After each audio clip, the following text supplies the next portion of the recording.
I'm Brad Silbert along with Will Hampton. Will, nice to have you back here this evening for the second game here. First game went to the Fishers Tigers, so they're probably riding home about now, listening to us in the car very intently, wondering who they're going to be playing tomorrow. Yep. And they're either going to be playing the North Central Panthers or the Hamilton Southeastern Royals. Now, if you look to your right, Will, you'll notice Scott Gregg sitting over there, and look what's on top of his hat. Caramel? Oh, his sunglasses. He has been wearing those sunglasses since I got here this afternoon, a little bit before 5 o'clock, when it was raining.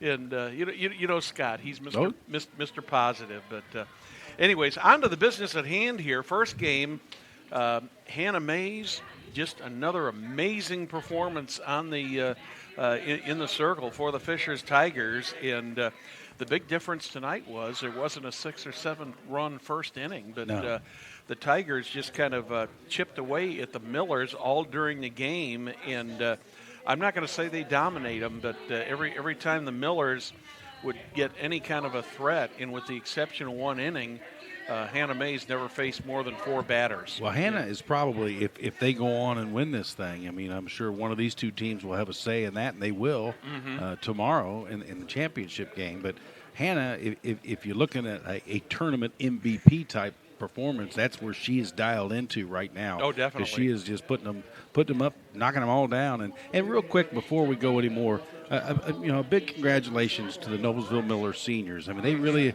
had a great run. I mean, yes, a lot of those young ladies started for the varsity from their freshman year on, and this was the year they thought could win it all, and they just ran into a tough Fishers team, but a big atta-girl to the Noblesville Millers and the run that they've had the last several years. And this senior class, it's been a tremendous. Several of them are going run, on to play college softball. So congratulations to them for all their success, but also especially congratulations to Fishers moving on to the championship game. I was talking to several of the coaches up here before the first game this afternoon when I got up here, and we were talking about just the the competition in the Hoosier Crossroad Conference. I mean, you had a clear-cut leader in the conference in Brownsburg. They had a great season. You can't take anything away from them for that. But you look at a team like Hamilton Southeastern, which has perpetually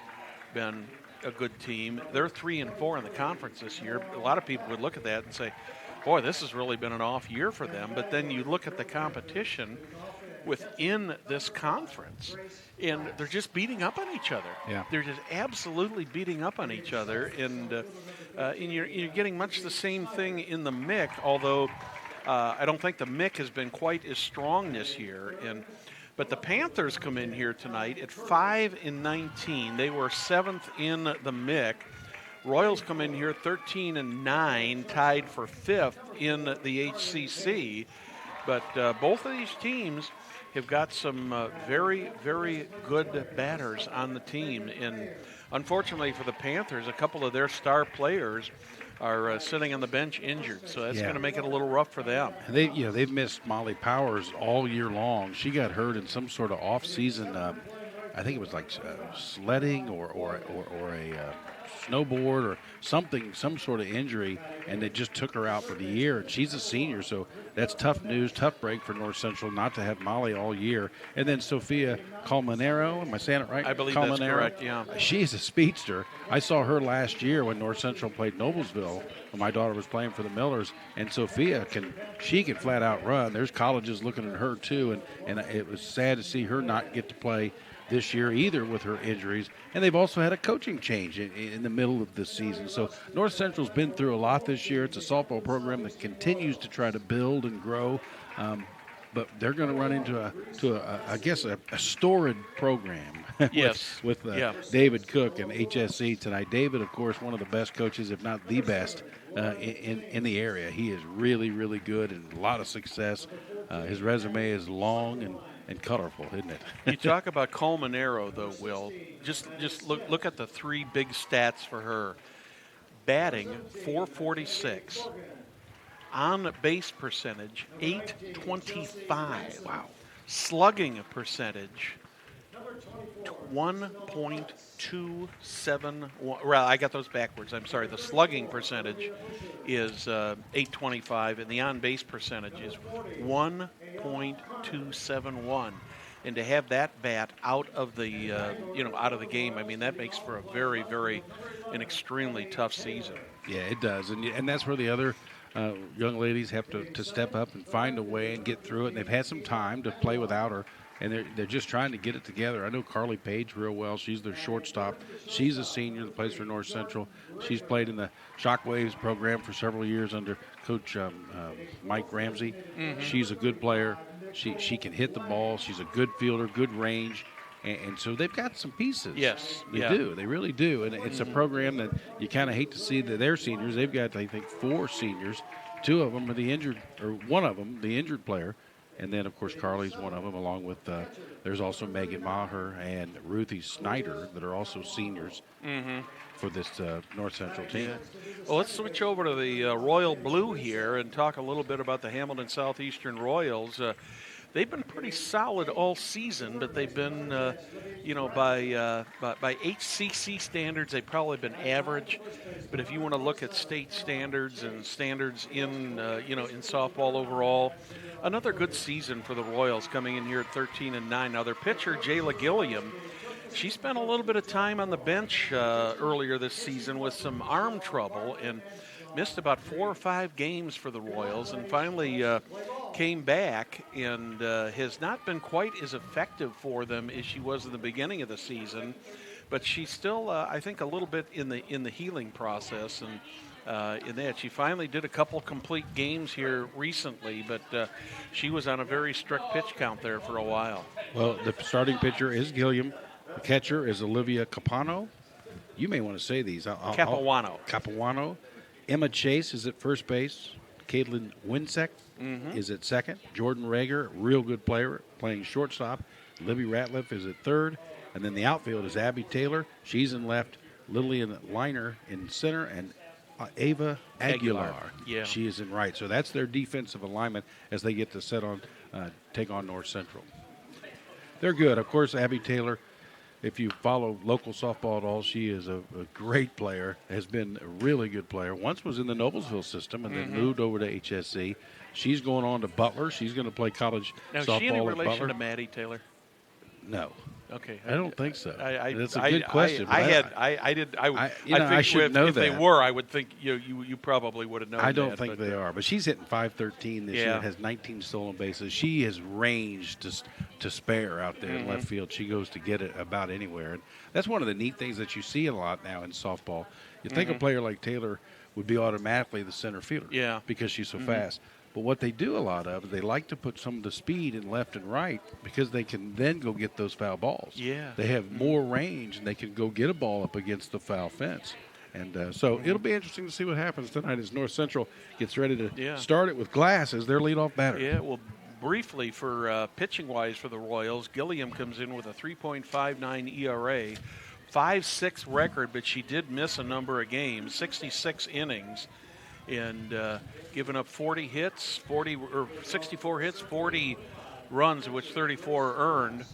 A walk-to-strikeout ratio, which is really good, 16 walks, 49 strikeouts. Nothing wrong with that. Grace Glass, the leadoff hitter for North Central. She is hitting .437 this year. Here we go. You ready to go, Brad? I'm ready if you're ready, Will. Light the lamp. Let's start it. First pitch is a little bit outside. Grace Glass steps in there at .437, a junior catcher for the Panthers.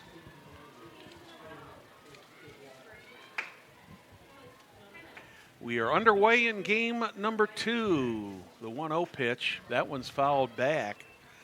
It seems to, I don't know if it's just me or it just seems like in these first 3 games, Will, there have been a lot of foul balls. Well, I think, the pitching is pretty good. And they've got them handcuffed a little bit. But the batters are good, so they just keep staying up there and fighting it off. I know North Central's thinking everybody on paper is putting this one to HSC. They just are. That's the fact. And so North Central, I'm sure they're thinking, let's get a run or two right here out of the gate. Let's get our hitters up there. Good hitters. They've got some good averages. And they just want do what they can to get some runners aboard and get a run or two across the board real fast. And I think realistically for North Central, they do have, if they can't get out to a 2 or 3 run lead here early in this game, they could be in trouble. 2-1 on Grace Glass. She swings and misses at a nice fastball right down the heart of the plate. Evens the count up, 2 balls, 2 strikes. Once again, the pitcher and the batters are all playing, okay, how's the zone going to be tonight? And we'll just have to see how it is. A 2-2 pitch on the way from Gilliam. A little bit outside, but rung up for strike 3. Got enough of that corner to ring her up, so it's 1 out real quickly. And now we see Snyder. Snyder, a center fielder. She's a senior, batting .206. Ruthie Snyder. Runners aboard. That's what you want early. Infielders playing at about normal depth. The first and third baseman just in a few steps off their bases. First pitch to Snyder is high, ball 1. Outfielder playing her to pull maybe a little bit toward left field there. Not too deep though. No, I think David Cook likes to do that. Is let's dare them to hit one over your head. Yeah. Play in a little bit, see what they've got. If they get one over your head, okay, we'll move you back. The 1-0 pitch, a big swing and a miss by Snyder. The one thing the Panthers are going to have to do tonight if they're going to have success against the Royals is they're going to have to go after the ball, and they're going to have to put the ball in play because Gilliam does not give up a lot of walks. And this is a pretty good defensive team out here for the Royals, too. Big Another swing. swing and a miss on an outside fastball.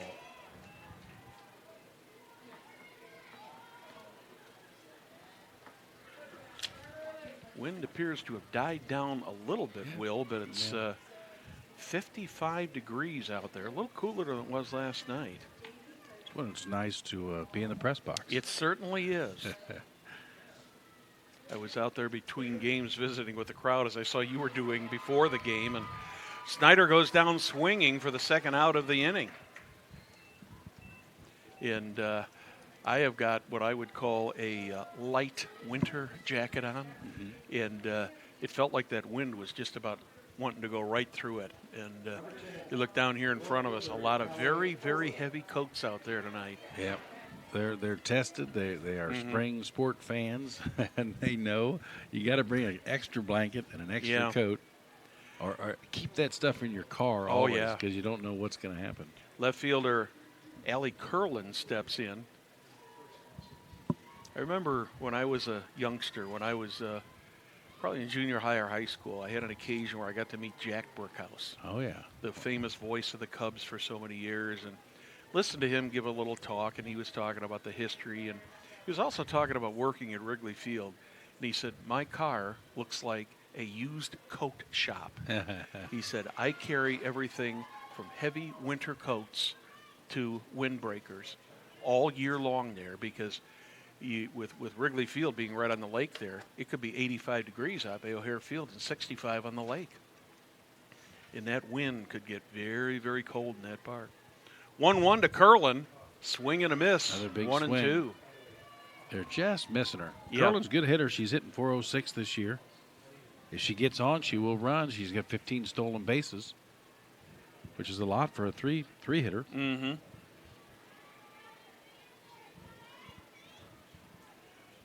Carly Page in the on-deck circle over there for North Central. Here's The the 1-2 pitch. A little bit out. that Oh, was my. way outside. That was, Okay. Well, we've set the pattern for the night. 3 up, 3 strikeouts for the Panthers in the top of the first. No runs, no hits, no errors. Nobody left on the bases. Middle of the first, still no score.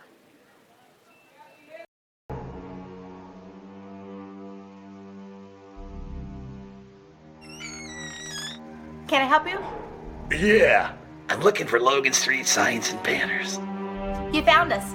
But this ain't Logan Street. This is South 10th. We moved 22 years ago. Well, how come you didn't change the name? That would have just confused people.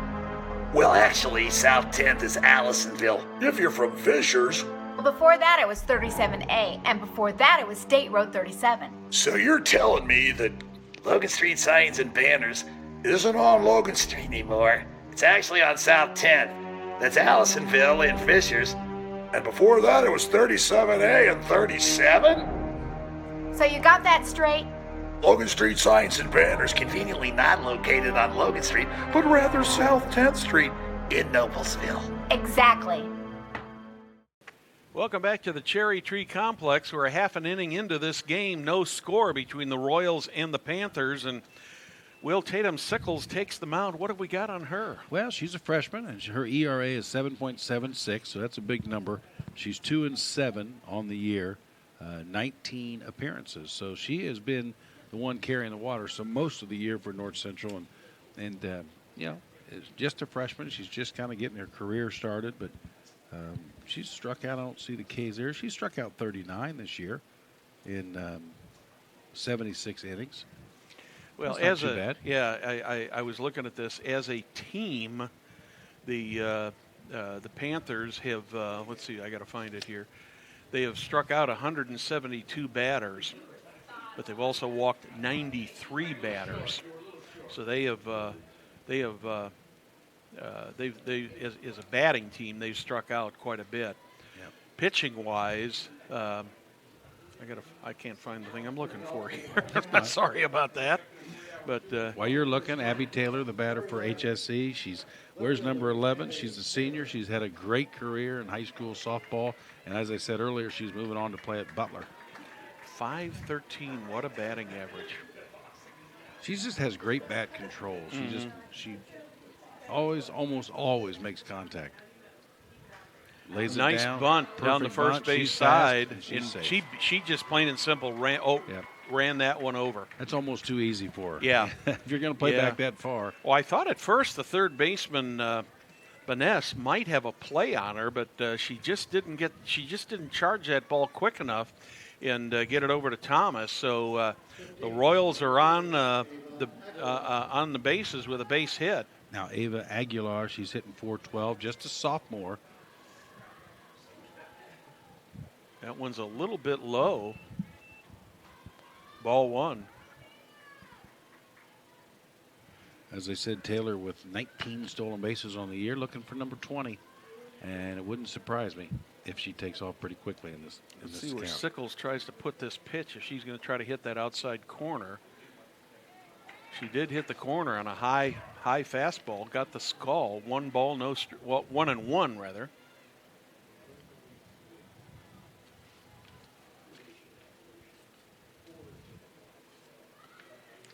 And Foul ball. Aguilar tries to bunt, gets a little piece of it, but does not get the bunt down. So she's in the hole 0-2.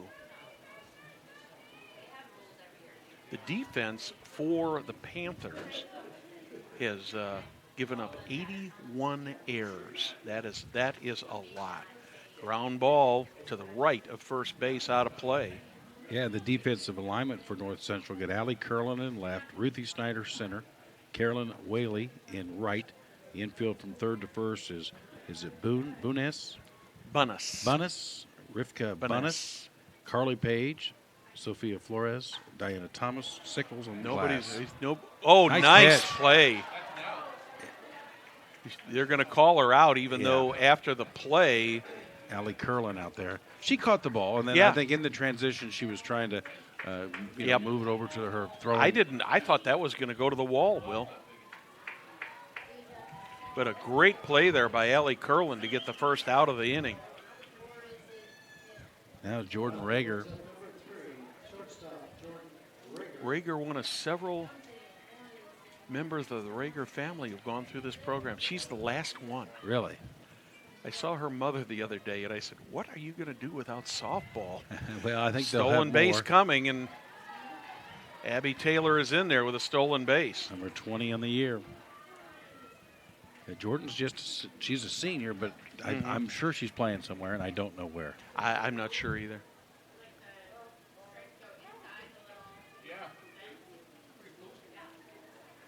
So Abby Taylor moves into scoring position on the stolen base. That makes that play in left field even look bigger, Will. Yeah, it sure does.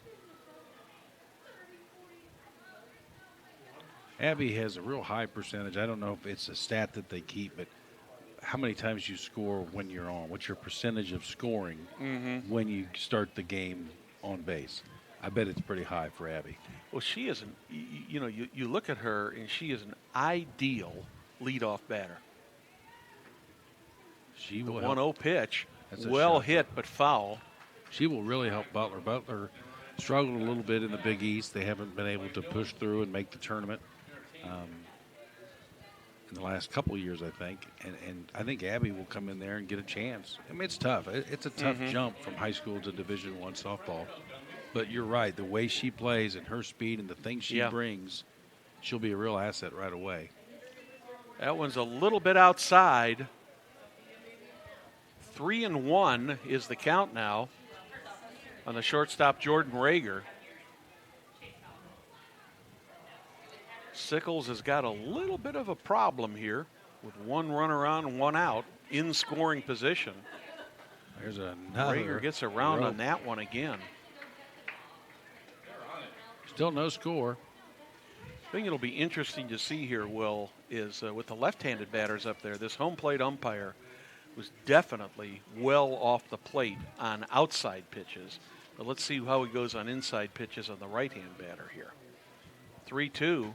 There's a hot shot over to short. Carly picked Page up. Got it. Across the diamond for the out, and Taylor does not move. She's still at second. Page did a nice job of looking Taylor back to the second there. Yep. Carly's got a strong arm. She bobbled it just a little bit, but that's okay with her arm. She gets it across her pretty easily. Senior designated player Nicole Lang steps in for Dave Cook's Royals. Another 400-plus batter for the Royals, 431. And another senior. He's got his seniors up near the top of the lineup. Don't blame him. That one bounces in but does not get away from Grace Glass. She made a nice stop on that, Will. Yep.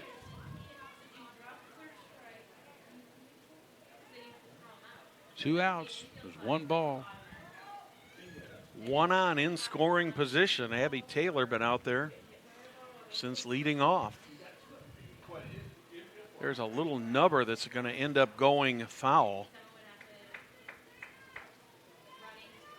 Vanessa got in on that quickly to make sure that that thing didn't roll back into fair territory.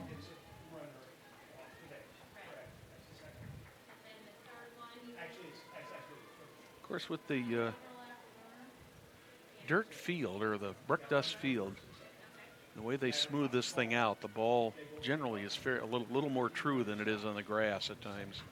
There's a hot shot just outside of third base, down into the left field corner. Would not surprise me here with two outs and a 1-2 count if Taylor takes off here, tries to steal third. Yeah, with the batter being a right-handed batter. I would try it just because of her speed, and it might force an error. If she gets thrown out, okay, your fourth batter gets to have a clean count. Yeah, Lang had come back up in the second inning. The 1-2 pitch. That one just popped into the air, and first baseman Diana Thomas runs over, gets under it, and retires the Royals. So in the bottom of the first for the Royals, no runs, one hit, no errors, one left on the bases. We are through one with no score between the Panthers and the Royals.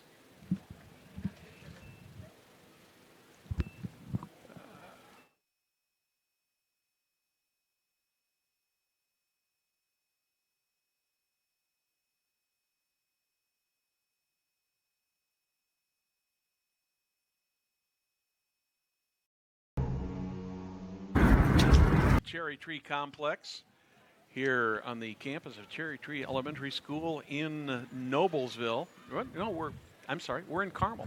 We're close to Noblesville. Yeah, it's pretty close. We're on the south side of 146th Street tonight. We are through one inning.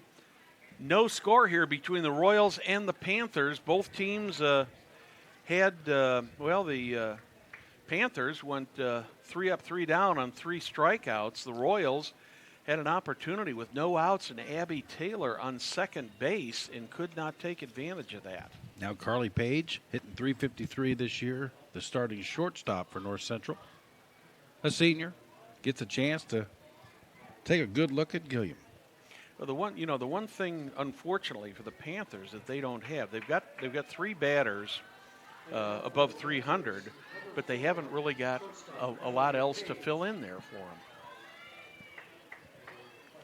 Page, the shortstop.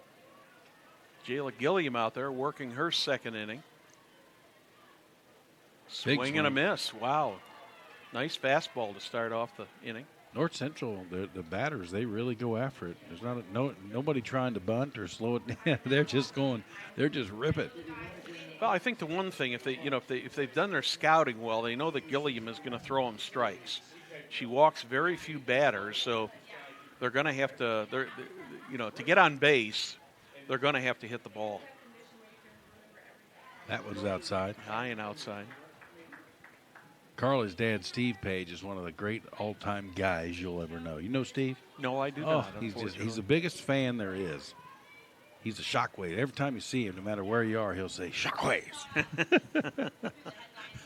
Just the way he is. He's an exciting guy. One of those guys, when you see him, your day's a better day. The 1-1 pitch is fouled back, making it 1 ball and 2 strikes.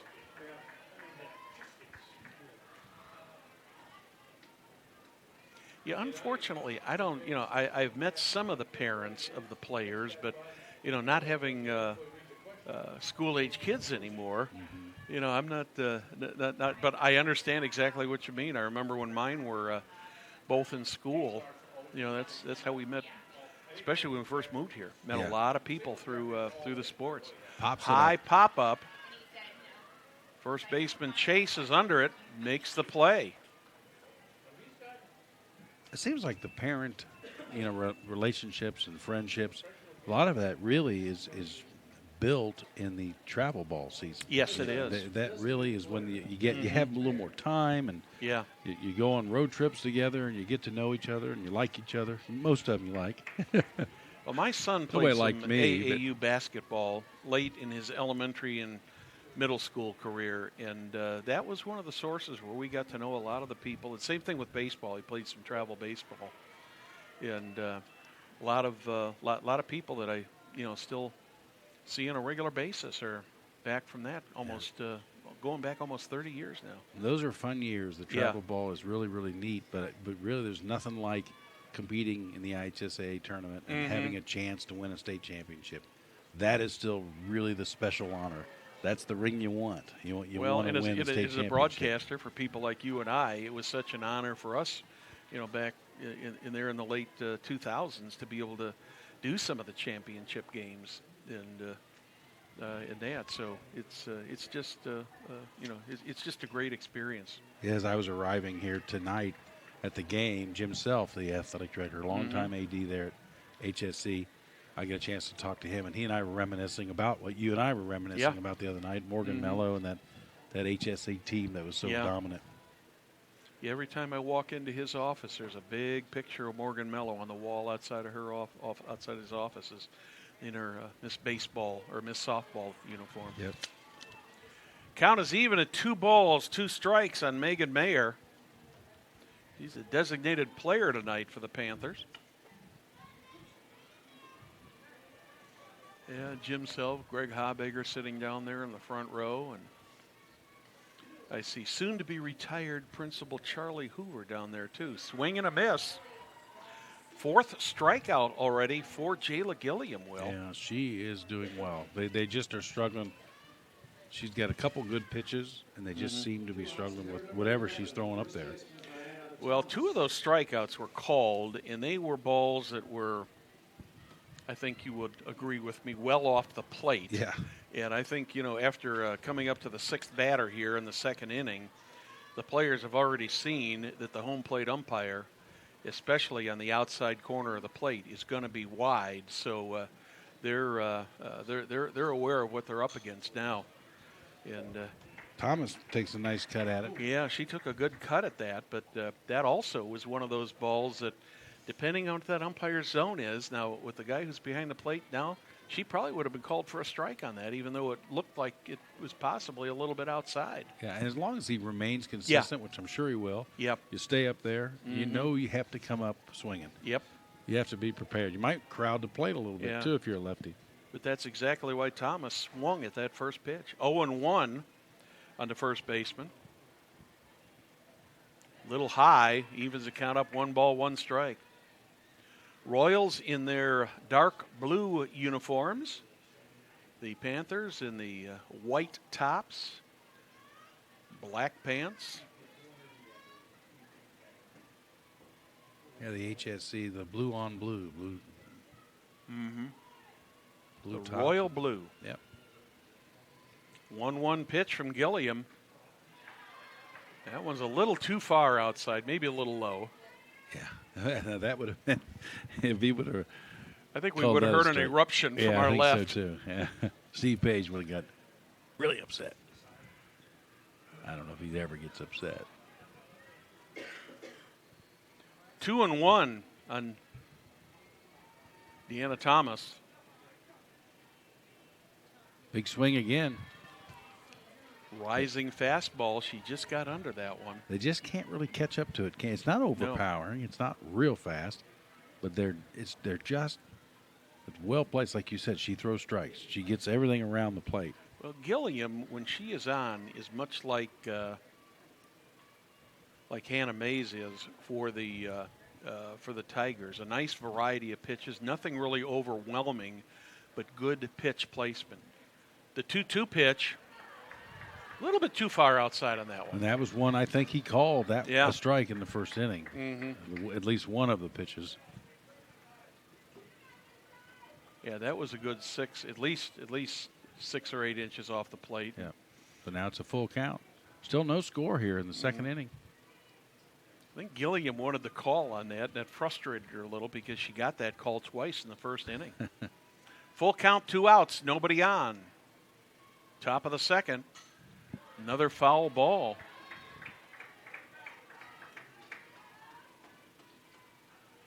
So we'll try the 3-2 pitch all over again. Definitely, so far in the early goings, this is a pitcher's ball game. Yes, the it has pitchers been. are in control, throwing strikes. Only Very one, early. Yeah, only one base runner so far. And that was with a bunt. Another full count pitch coming from Jayla Gilliam. That's Ball 4. Very rare that you see her give up a walk. I think she's only walked. That's the 17th batter she's walked all season. Right fielder, Caroline Whaley. Caroline Whaley, the right fielder, steps in for her first at bat. She's a sophomore, batting 125, and once again, you look at these batting averages here on the Panthers, and you have to also look at their walking wounded and realize that they've got a number of their key players who are not able to play because of injuries. So they're getting down deep into their roster. Well, I think Whaley was the one that started the year on JV. They've had a couple players, I think, that have moved up from the junior varsity team, and now they're starting and playing for the varsity. Good opportunity for them, but tough on the coaches to say, okay, I thought I was going to have this person there and this one over here, but now I've got to make some changes. And it'd be fun to see North Central build this program and get it going. It's a great school. I remember Doug Mitchell coaching there forever and ever in basketball, just retired a couple of years ago. I think he's been out 1 year now or two. I can't remember. This was his first full year retired. He's playing a lot of golf. I see him at Fox Prairie and Noblesville every once in a while. You know, I used to see Doug at the grocery store now and then, and I probably haven't seen him for about 6 months now. And I asked him last fall, well, how you enjoying it? And he says, I'm loving it. I know he's watching a lot of grandkids play sports. Yeah. He's got a couple, I think, that are playing baseball in the Fishers, Hamilton Southeastern baseball programs. Another big swing. Runner stealing, and she is out. Nice tag right on the helmet there by Jordan Rager. Well, they almost like they didn't know she was stealing. She got kind of a good jump. Then all of a sudden they said, oh, she's going. I better throw it down there and we'll get her. And Yeah. they did. So in the inning for the Panthers, no runs, no hits, no errors, nobody left on the bases. Middle of the second, still no score. We'll be back after these messages.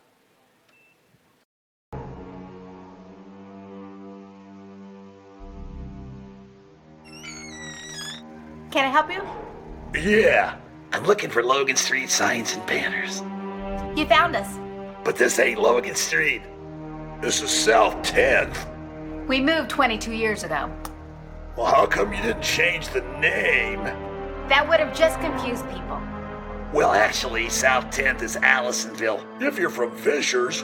Well, before that it was 37A, and before that it was State Road 37. So you're telling me that Logan Street signs and banners isn't on Logan Street anymore. It's actually on South 10th. That's Allisonville and Fishers.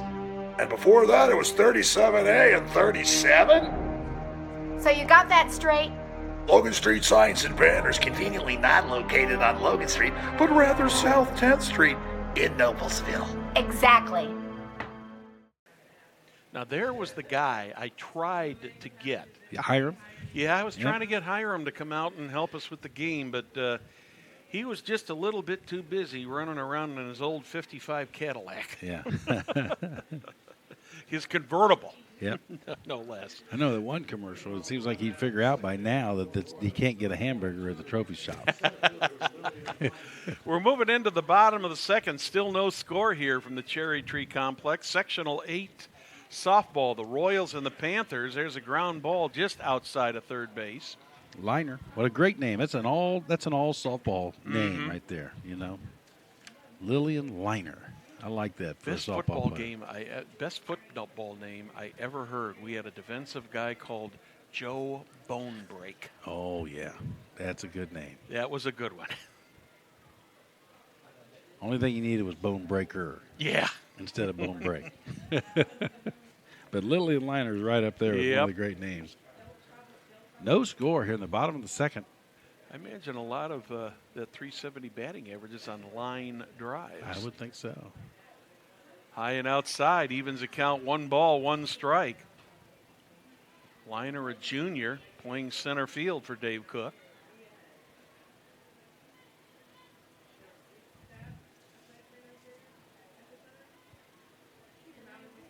The 1-1 pitch to Liner. A little bit low, 2 balls and a strike.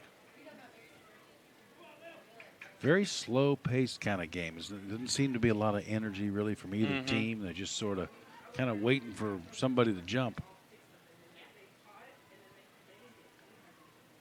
The 2-1 pitch, bouncing ball to the second baseman. Nice Flores play. picks it up, Nice gets it hustle. over to Thomas for the out.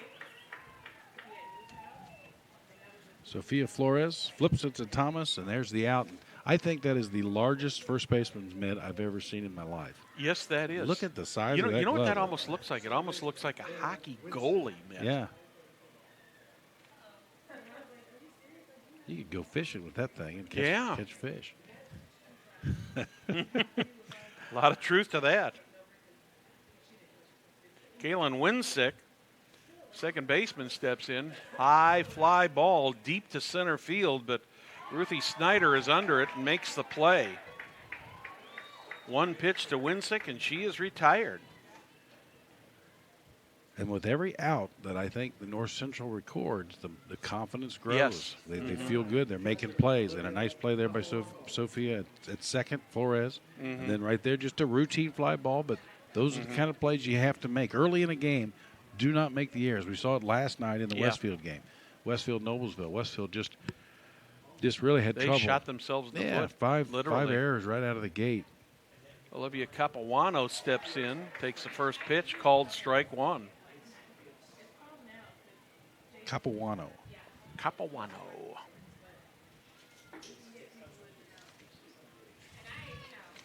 I think of that old song, When the Swallows Return to Capuano. That's out of my league. I don't know where. She's a catcher, and she's a junior. Kind of waiting for somebody to jumpstart this thing. Maybe it's her. Batting in the 7 spot. for HSC. 0-2 on Capuano. The 0-2 pitch. Ground ball, Carly Page can't quite get just to it. out of the reach of the shortstop Page. I thought she was going to make a great stop on that, but even if she'd have stopped that ball, Will, I think that Olivia Capuano probably would have been on first base, and we are probably going to see a courtesy runner for her. Yes. Well, that play right there for Carly, she was going to her left. She was able to get there, but the ball, never got there. It just was kind of a slow roller where it probably would have been better if she had just gone on over, got in position. But you're right. I'm not sure she would have thrown her out. Now, the courtesy runner at first base is wearing a sweatshirt, so we cannot see what number she is, but Libby Ratliff is going to come to the plate.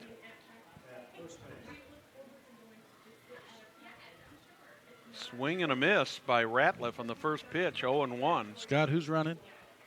You don't know? Okay, I thought you said her name. I don't think there's a number on the back of that sweatshirt. No. 0-1 on Ratliff. There's Ground a base ball hit. between short and second. Lead runner stops at second. Ratliff is on. So now runners on first and second with 2 outs. Second and third hits, two out hits for the Royals, and that's going to bring up Emma Chase. Chase, another junior. Dave Cook talking to the home plate umpire whether we're going to have a Pinch hitter. Reese Massey now batting for Hamilton Southeastern, pinch hitting for Chase. So some early gamesmanship from Coach Cook as he brings in a pinch hitter right away. Reese Massey. Just a sophomore. 2 outs here in the bottom of the second. 2 runners on for Hamilton Southeastern. Massey takes the first pitch. Ball 1. She's made 4 appearances. 3 for 4 at the plate. She is a sophomore. That's inside. That one's low and inside. Almost got away from the catcher Glass, but she made a good stop on that. An interesting move in the second inning. But the beauty of the rules is they can go back and forth. Yes. It doesn't mean that's the end of Chase tonight. We may see Emma Chase still. Yeah, we'll have to watch first base. That ball's outside.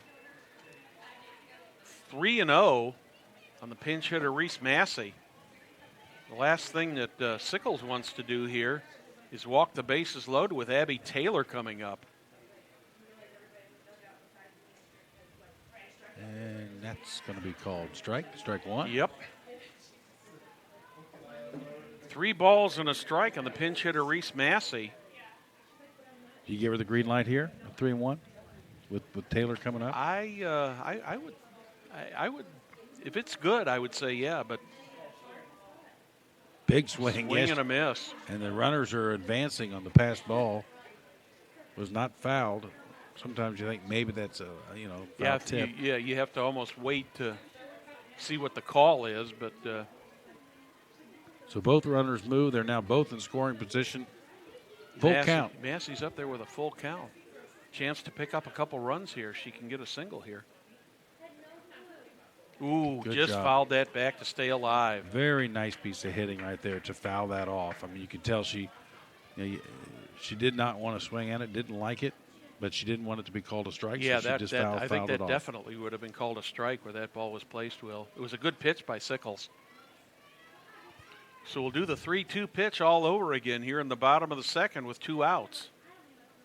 That's outside and high. Ball 4. We're going to have the bases loaded. Well, this North is Central faithful not Yeah. agreeing with that call. This is exactly the situation that North Central did not want to see with Abby Taylor coming up there. It looks like that the range for this umpire is if he's got a left-handed batter out there, the outside pitch is being called, but on the right-handed batters, he's not quite as liberal on the outside corner. Abby Taylor steps in, Dangerous. She had a base hit her first time up. Takes the first pitch for ball one. The Panthers in a big jam here in the bottom of the second. Bases are loaded, 2 outs. Abby Taylor at the plate. Taylor takes that one inside, 2-0. No place to put her. Bases are loaded. Typically, you might walk in an Abby Taylor, but not in this situation. No, and you got some big bats coming up right behind her, and Aguilar and Rager. 2-0. That's called a strike. Yep, that's one over the outside corner. 2 balls, 1 strike. Abby Taylor at the plate. This is a hitter's count. She's going to get a pitch here. Yeah, Sickles does not want to go down 3-1 to her, but she does. Yep. 3 balls and a strike. Now, if you're Sickles, do you go right down the plate, or do you try to nibble and get her to? I don't go think you after give her it? much because she might just rip it. I'd give her something on the corner. Yeah. See if she goes after it. And she did, and Carly Page can't handle it at short, but the play at third is safe. So the Royals do get a run. We'll have to see if that scored a hit or an error. It was hit hard. I'd call it a hit. Yeah, I agree. I believe that's a base hit. So Abby Taylor gets a run batted in. The bases are still loaded for the Royals. Royals get on the scoreboard first, but that brings up Ava Aguilar. She flew out to left fielder Allie Curlin. Curlin made a beautiful play on Aguilar there in the first inning to rob her of extra bases and keep the Royals off the scoreboard at that time. Bases still loaded now for Aguilar, and she hits it into the center That's going to field. score That's at gonna least bring, 2. Yep, there's one. And here comes So the the second. Royals will have runners on first and second. Libby Ratliff and Reese Massey both score. So the Royals are now out to a 3-0 lead. And that puts Abby Taylor at second and Ava Aguilar at first. That's 1, 2, 3, 4. 4 hits in the inning, 3 runs, 4 hits so far. After Sickles had no problem retiring the first 2 batters, Will. Well, and then the little miscue there by Carly at short. Yeah. It was a hit, but she's got to make that play and close the inning. Jordan Rager throw down to third. Double steal on for the Royals, and they successfully execute the double steal. Yeah, Dave Cook at it again. Just keep moving. Got 2 speedsters out there. Let's run, and that's what he does. And now Rager's got a chance to put 2 more home if she can put one out in the outfield somewhere. And with Jordan being a right-handed batter, that kind of blocks. She can. She has the right to stand in that box, and the catcher has to work her way around her. 1-0 to Rager. That one is low. 2-0. Well, when someone's as fast as Taylor is, and they fake bunt like that, the shortstop has a hard time. I don't care who the shortstop is. Yep. It's hard for the shortstop to beat that runner to third when it's Yes, somebody it like is. Abby Taylor. Uh-huh. And that's, I'm sure, was part of it. They fake bunt, third baseman charges. 3 runs, 4 hits so far here in this inning. In the bottom of the second, Reagan takes an outside pitch for a strike. 2 balls and a strike. A lot of times what you see on that last play is the third baseman will fake like they're going to charge and then stay at the bag. And that's how you get them sometimes. Yeah, Vanessa's playing right even with the bag. That one is way outside. 3-1 now on Jordan Rager. She's going to get a pitch to hit here, you would Yep. think. And she can rip it.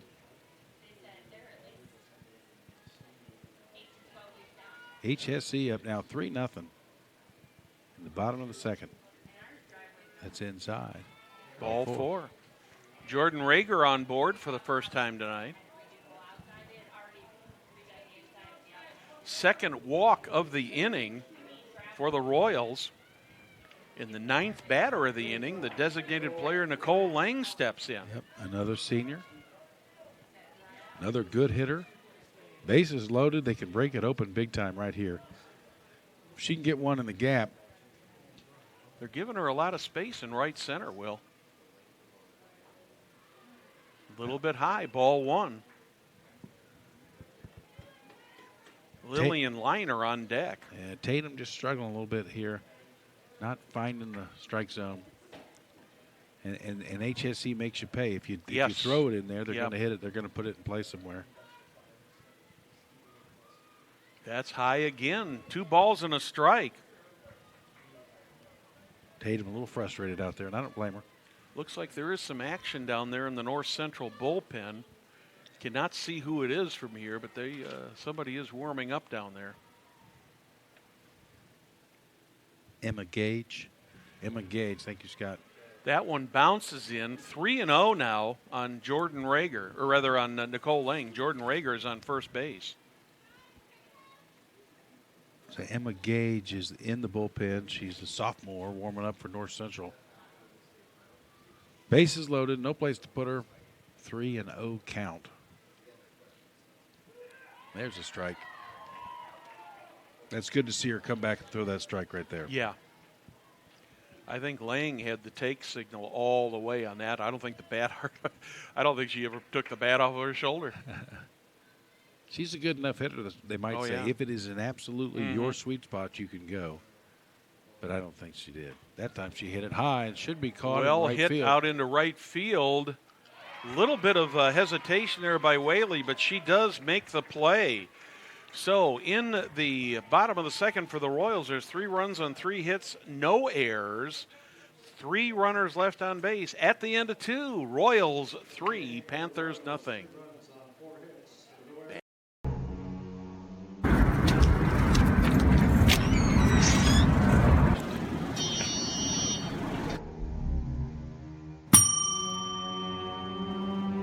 Can I help you? Yeah, I'd like to order a hamburger, fries, salt, maybe a large vanilla shake. Yeah. This is a trophy shop, can't you tell? You got a counter right here. Isn't this where you place the orders? We sell trophies, we sell plaques, we do embroidery. No food. You got carry out? Unlike the internet, everything that you need we have here at the shop. Very unique. You order today, carry out tonight. That's our version of carry out. All right, I'll take one of everything. Well, that may take a little longer. We'll have it for you tomorrow night. You know, Jim, I'll be back tomorrow to pick it all up. We'll wait for you. Don't wait long. Welcome back to the Cherry Tree Complex. Sectional softball here on Hamilton County Television. Sponsored by our friends at Logan Street Signs and Banners, and also our friends over at Noblesville Trophies. We're moving into the top of the third. Panthers still have only had 6 batters come up, Will, so far in this game. Yeah, this is Whaley, who made the last out to end the bottom of the second. She's now batting for North Central against Gilliam, who's pitching a nice game for the Royals. Swing and a miss by Whaley on the first pitch. Carolyn Whaley, a sophomore.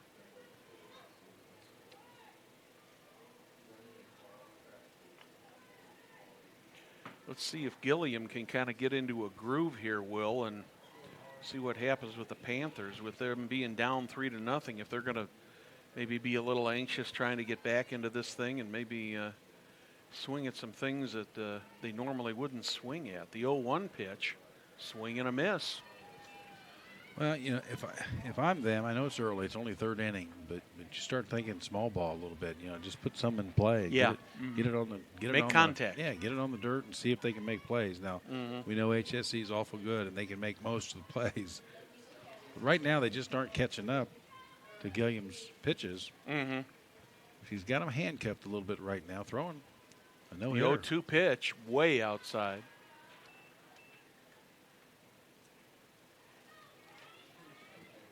One runner reached in the second inning on a walk. She was erased on a stolen base attempt, that being Diana Thomas. I didn't notice if Reese stayed in the game. Did Reese Massey stay in the game, or did they keep? We're going to have to look and see who's at first base. Is Emma Chase? I think it's still Emma Chase. Yeah, Yeah, I believe that. Yeah, I believe that's Emma over there at so first Emma's base. still at first Yep, base. yeah, that's 27. Yeah. 2 balls, 2 strikes now on Carolyn Whaley. 7, 8, and 9 coming up here in the top of the third for the Panthers. They need something positive. Panthers need something. Put something in play. Make HSC make a play. 2-2 pitch. Strike Struck her three out. called. That outside corner is very liberal on both the righties and the lefties so far tonight. 5th strikeout of the night for Gilliam.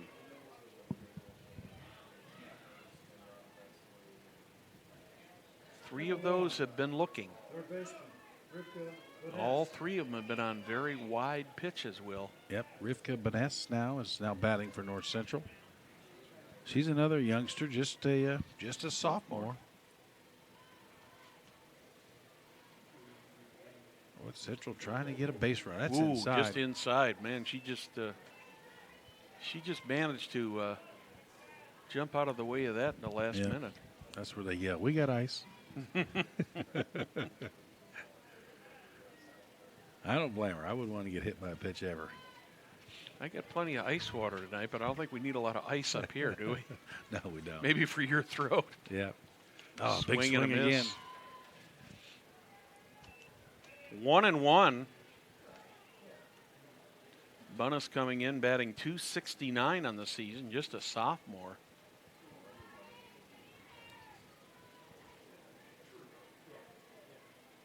Ones all across the board. Number Yeah. one. Ball one, strike one out. Again inside. She dances again out of the way of it. Gilliam likes to work those corners. Sure does. She's got good control, not overpowering, but you're right. Always kind of around the plate, kind of daring North Central to do something. So far, the Panthers have not been able to catch up with her yet. 2-1 pitch coming from Gilliam. Foul ball. Pop foul over to the right side. Out of play. If you missed it in tonight's first game, Fishers eliminates the Noblesville Millers. Fishers Tigers move on to the championship game. They'll play the winner of this one. They won that game 10-2 over Noblesville. Hopefully the weather will cooperate tomorrow and we'll get that game in. That'll be a 5:30 start. Going to be a 6 o'clock start. Okay, we're being corrected. There's another foul ball. She went the opposite direction that time. She fouled a couple off to the right, and got out in front of that one, and got it out to the left. I like a 6 o'clock start better whenever you have only one game. Yes. Because of, parents can get here. It's hard sometimes. Those 5:30 starts, it's tough if you're working. Well, and especially with the traffic around Hamilton County. I mean, if you have to come across 146th Street, that thing's almost like a parking lot between 5 and 6 o'clock. 2-2. Big swing again. Swing but and a strikes her miss. out. Another strikeout. 2 outs now. 6 strikeouts so far in this game for Jayla Gilliam. Number 9 batter Sophia Flores steps in. Number 8, second baseman, Sophia Flores. Flores made a nice play defensively. Yes, A little while she ago. certainly did.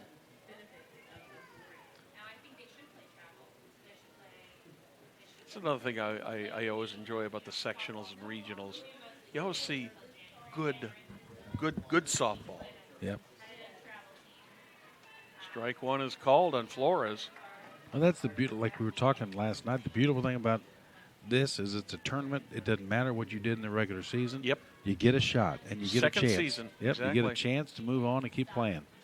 If you can find a pitcher that you can ride and you can hit the ball, you can go a long, long way in this tournament. The 0-1 pitch misses just a little bit inside. Evens the count, 1 ball, 1 strike on Sophia Flores. The ump does not like that inside corner on the right-handed batter. Doesn't seem like, does he? Sure likes that outside corner on either way. 1-1. There's Flores another takes a swing. big swing and a miss. 1 ball, 2 strikes. I think Flores was expecting a fastball on that, Will, and she got an off speed and just got way out in front of it.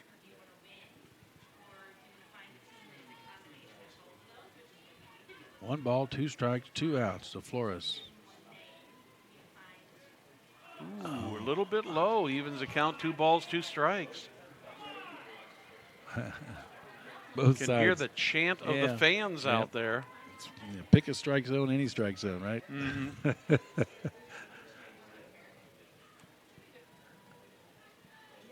Royals up 3-0 here in the top of the third. The 2-2 pitch. That'll strike her 3 out. called. Yep. So Goes once down looking. again, Jayla Gilliam strikes out the sides for the Panthers here in the top of the third. No runs, no hits, no errors. Royals leading the Panthers 3-0. We'll be back after this.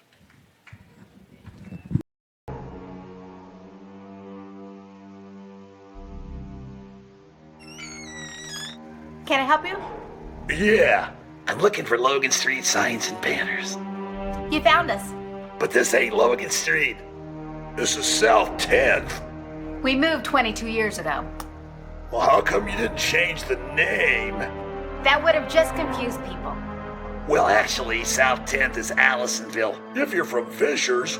Well, before that it was 37A, and before that it was State Road 37. So you're telling me that Logan Street signs and banners isn't on Logan Street anymore. It's actually on South 10th. That's Allisonville and Fishers.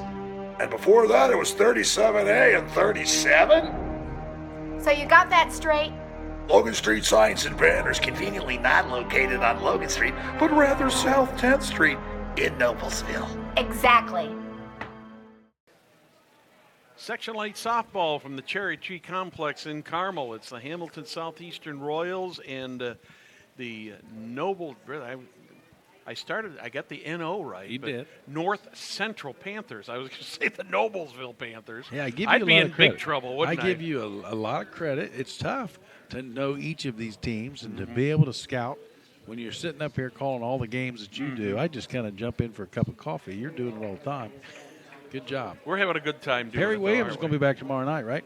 I believe he is. I think he's somewhere in Indiana now. But, Okay. where in the world is Perry? We don't know.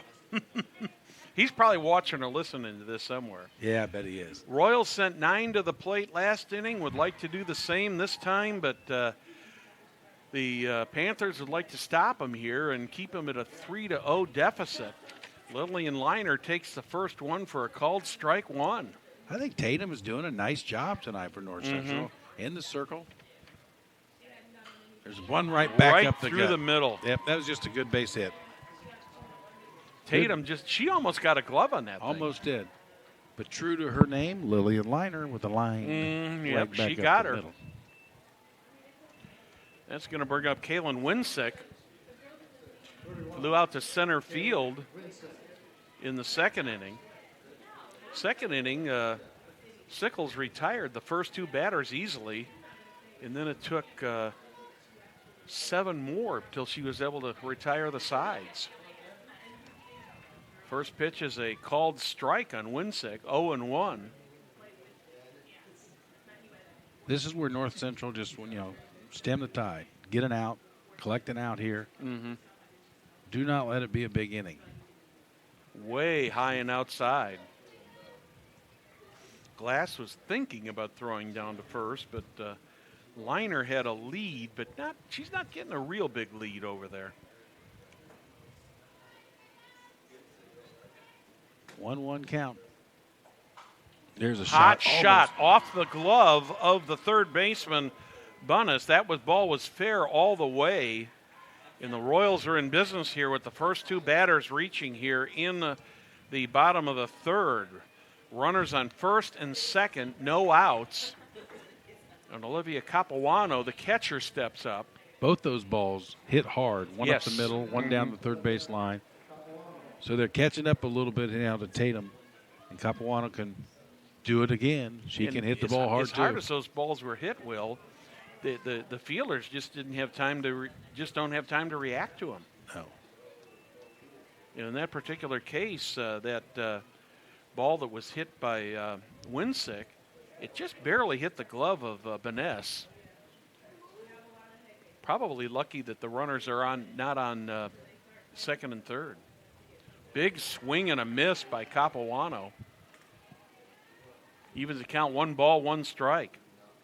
Capuano started the rally in the second inning with a base hit, eventually scored the first of the Royals' runs.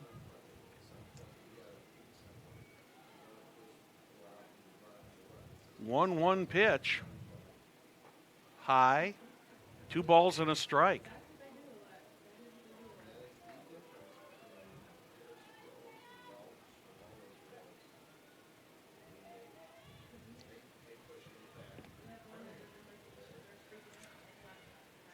Two balls, 1 strike. Runners on first and second for HSC, and a big swing and a miss. And a miss, I think she got fooled on that pitch. That for was sure. a real nice pitch by Tatum. Mm-hmm.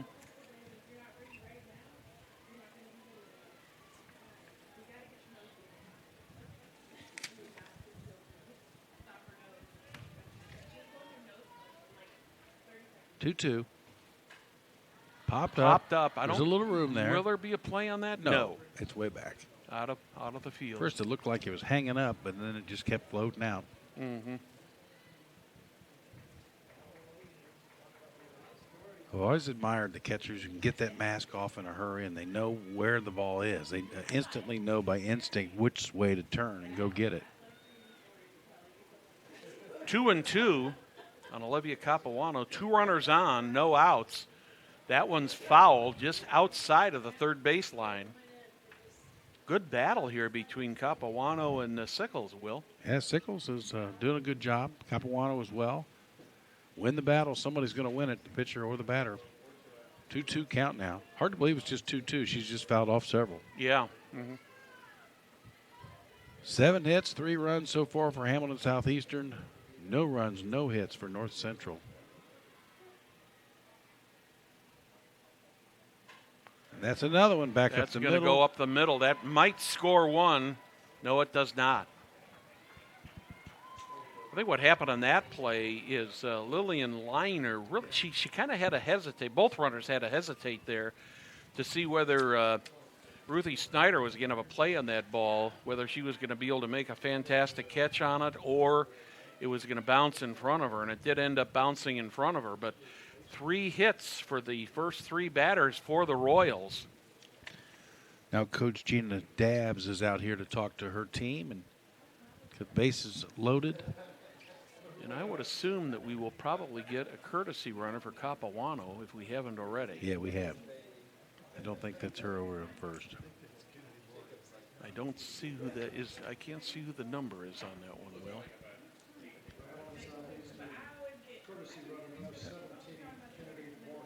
Kennedy Morgan is the courtesy runner. She's a junior. Long conversation with Coach of North Central, Gina Dabbs. Took over, I'm not sure when in the season. Mm-hmm. It was early or mid-season or where. If Steve Page was listening, he could text me. He already texted me once and wanted me to sneak some runs on the board for North Central. I told him I'm not doing the scoreboard. And I wouldn't do that anyway. That would be unfair. I could get my finger Well, he's there. got to contact Scott. Yeah. Bases are loaded. No outs here at the bottom of the third. First pitch to Libby Ratliff is low and inside for ball 1. Lillian Liner on third. Kaylin Winsick on first.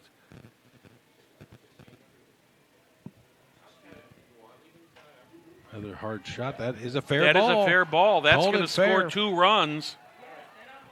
And the Royals are going to have runners on first and second after the 4th hit of the inning. So Liner scores. Winsick scores. The pinch runner for Capuano is on second base.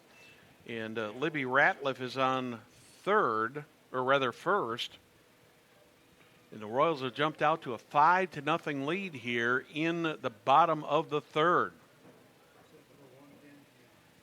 Yeah, the third baseman over there, Rivka Bunez. She felt that there may have been some interference with the runner. She tried to make the play and couldn't get to the ball. But nobody's considering that, and it's a 5-0 lead for HSZ. Still no outs. Well, that's a big swing there. Reese Massey is batting once again for Emma Chase.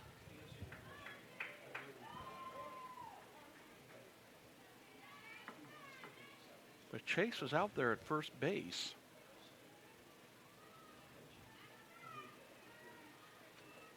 Count is even, 1 ball, 1 strike. Runners on first and second. Chase came in to bat for Chase, or rather Massey came in to bat for Chase in the second inning and walked. Ended up scoring one of the Royals 3 runs. That one gets by the catcher, Glass, and both runners advance. So the Royals have now got 2 runners in scoring position on the passed ball.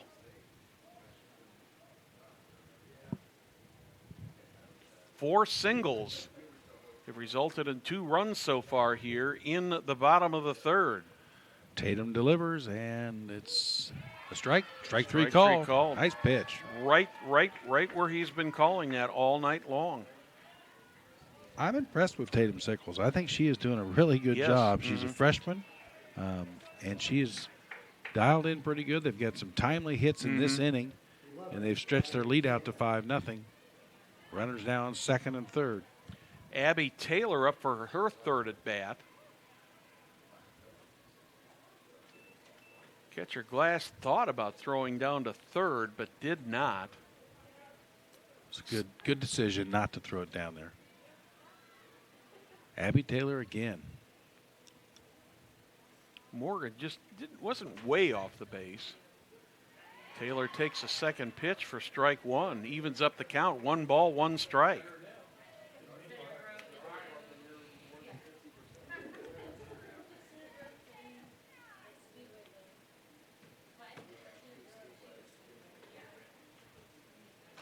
There's a nice There's a piece of shot hitting. down Yep.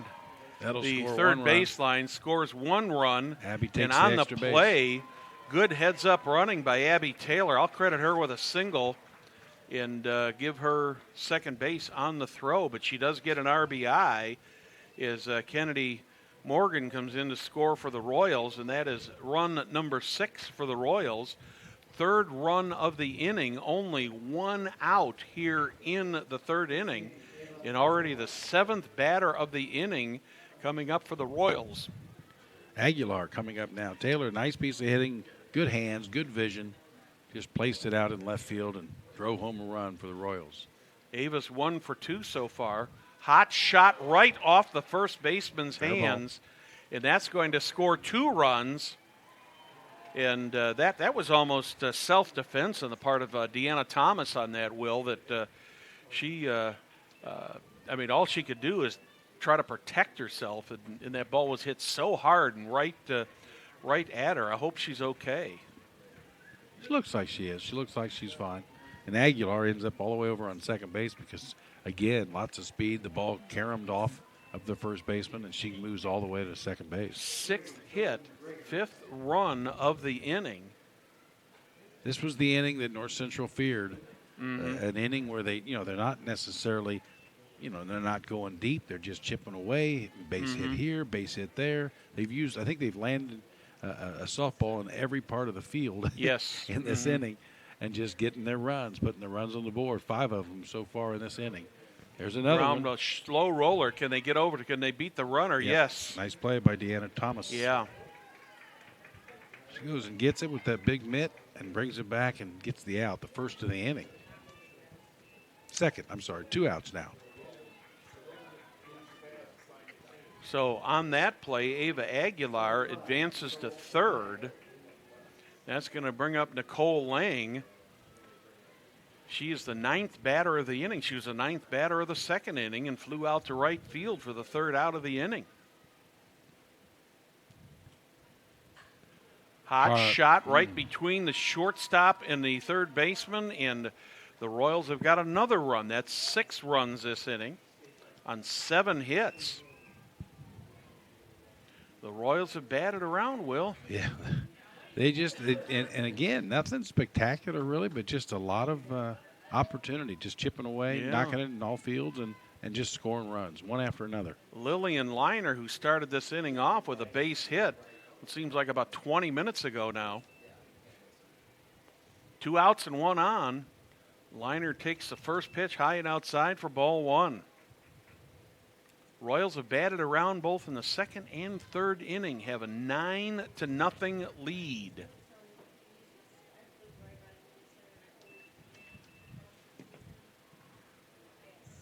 Ball 2, high and outside. I think someone is warming up down there in North Central's bullpen. There was some action down there, but I can't see. We obviously can't see into that corner to see who's throwing down there. 12 hits down for HSC, 9 runs. There's another base. That's going to be Carly's got hit it. to the shortstop, Carly Page, and this inning is finally over for the Royals. But in the inning, they get 6 runs on 8 hits, no errors, 1 left on the bases. At the end of 3, Royals 9, Panthers nothing.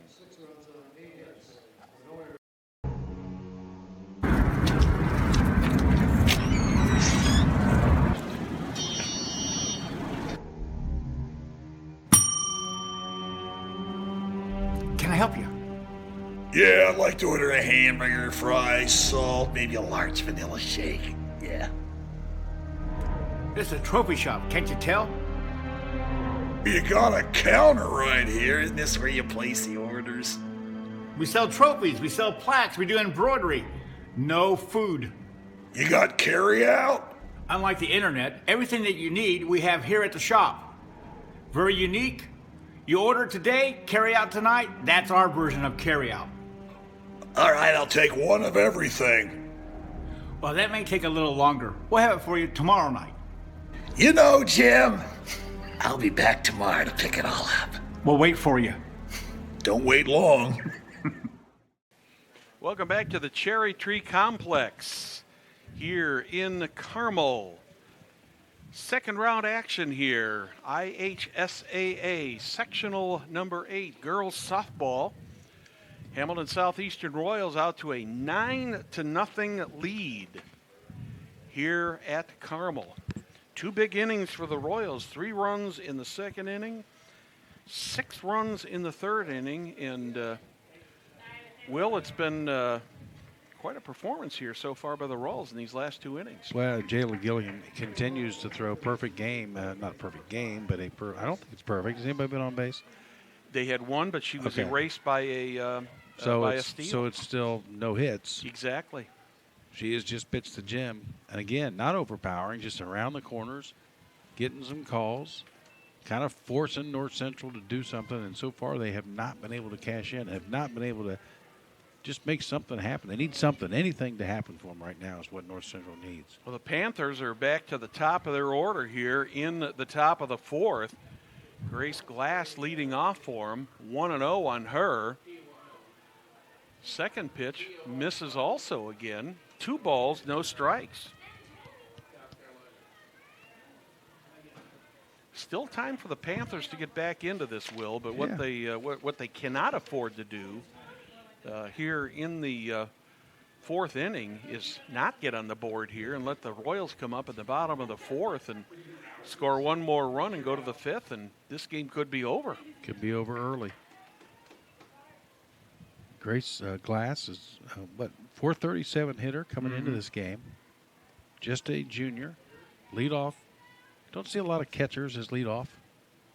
So she's got kind of a nice combination of some speed and some power.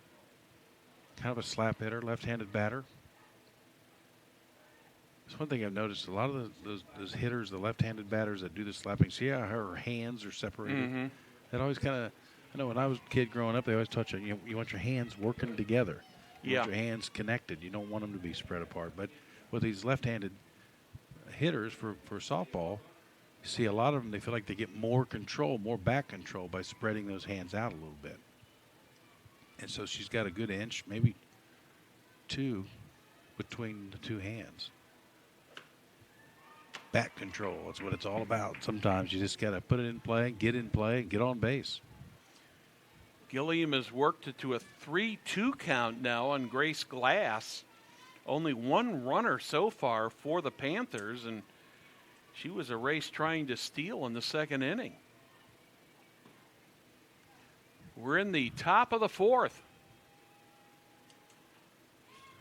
Tried to slap her way on and missed it foul. Still 3-2, no outs, nobody on for the Panthers.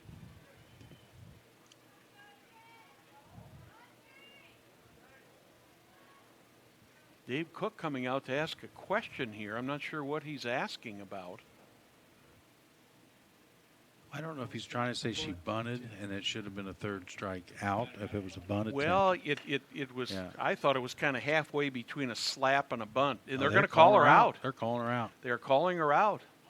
Boy, I thought she slapped it. I really did. I did not think that was a bunt attempt. Yeah, she to me, I thought she had the motion of the slap rather than the square for the bunt. So officially, it's a strikeout swinging on the foul ball on the bunt. I'm surprised North Central's coach is not out of that dugout talking to him. Yeah, I mean, that's one of the few times I've seen an appeal on something like that work. But the home plate umpire, when he asked the umpire down first base for his opinion, he rung it up as a strike. One down here in the top of the fourth. Foul ball off to the right once again. Ruthie Snyder, Center fielder, yep. yeah. And I'm surprised. I always kind of wonder why a home plate umpire, if he did not, couldn't he see that she was bunting? Mm-hmm. Why would a field umpire need to help him on that? Yeah, that's kind of a confusing call. There's a ball up the middle. Nice. Shortstop's got it. By the shortstop, Rager. Jordan Rager across the diamond, 2 outs now.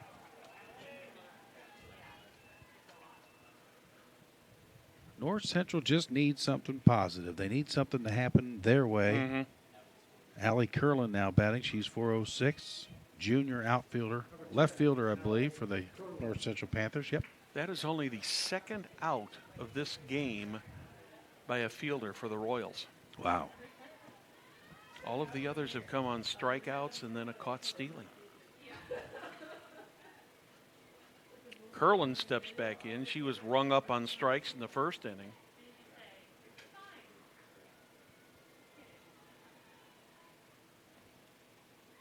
A little bit outside, ball one. I'd love to see North Central just turn it up a notch, just get aggressive, go down swinging. If anything's close, let's put it in play and make HSC make some plays. Yeah, so far the fielders have had an easy night for the Royals.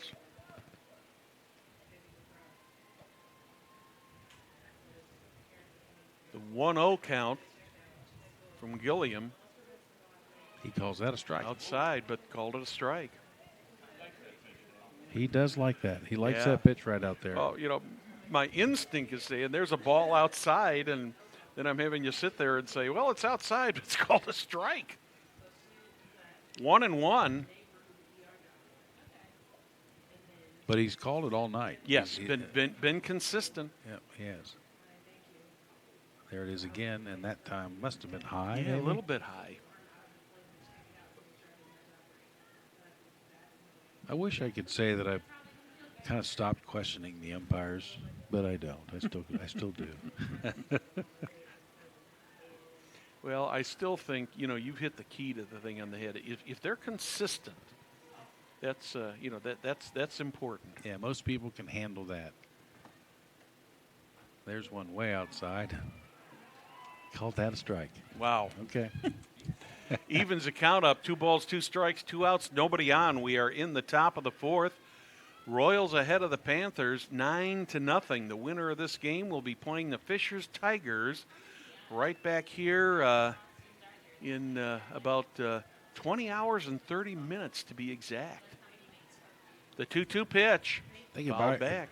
If I were batting tonight, it may not be a good thing to do, but I would come up to the box and I would draw lines on the outside of the plate. You know, As a batter, I would say, I you know, did I did those a are the game corners. many years ago where I saw a batter actually do that. Yeah. I mean, he walked over to the opposite side and he drew a line about 6 inches off the plate. Yeah. And I said to him after the game, I said, "What were you doing?" He says, "Well, I was putting the strike zone in." Swing and a miss. Another strikeout for Jayla Gilliam. Another 3-up, 3-down inning for the Panthers. They go no runs, no hits, no errors. In the middle of the fourth, still Royals 9, Panthers nothing.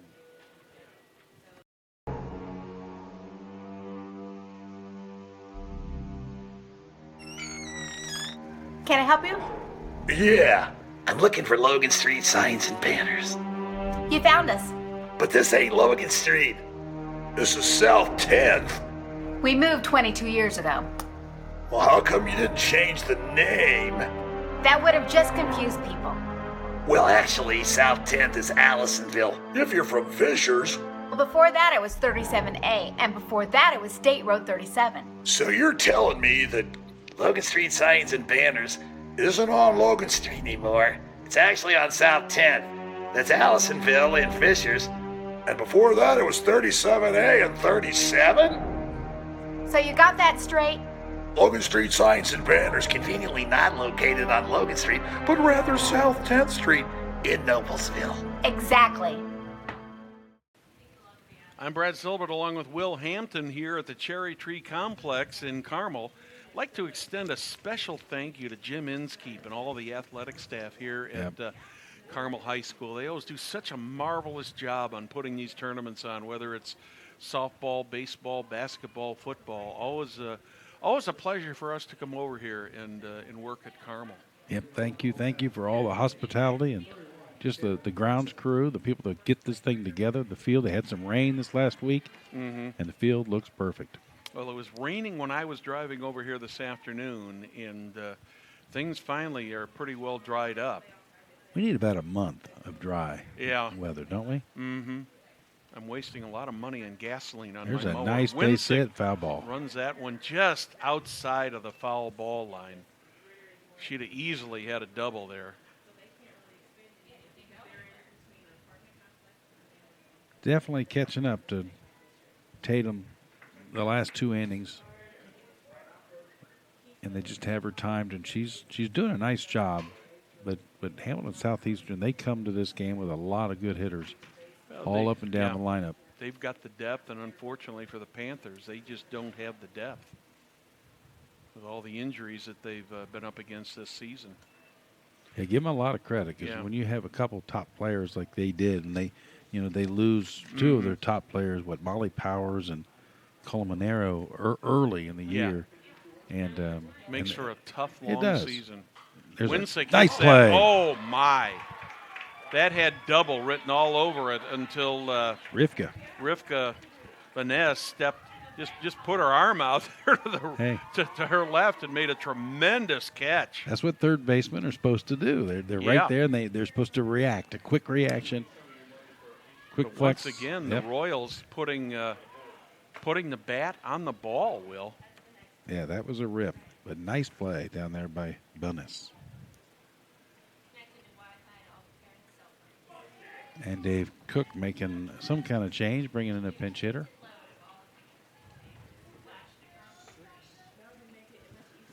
It is Ella Lewis, a sophomore. For Hamilton Southeastern, pitch hitting number 6, Ella Lewis. Bat in for Capuano.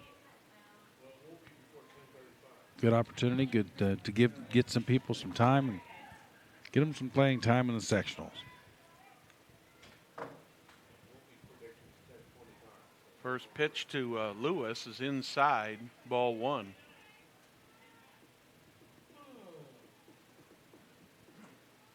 Fishers is waiting for the winner of this one. Could be an all Fishers final with Fishers and HSC. Swing and a miss by Lewis.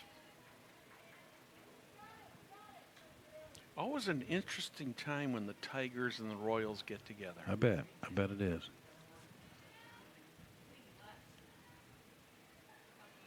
I often kind of wonder, is that the biggest rivalry in this area because it's an obvious one? I is, know Noblesville Carmel's a big one yeah. in most sports.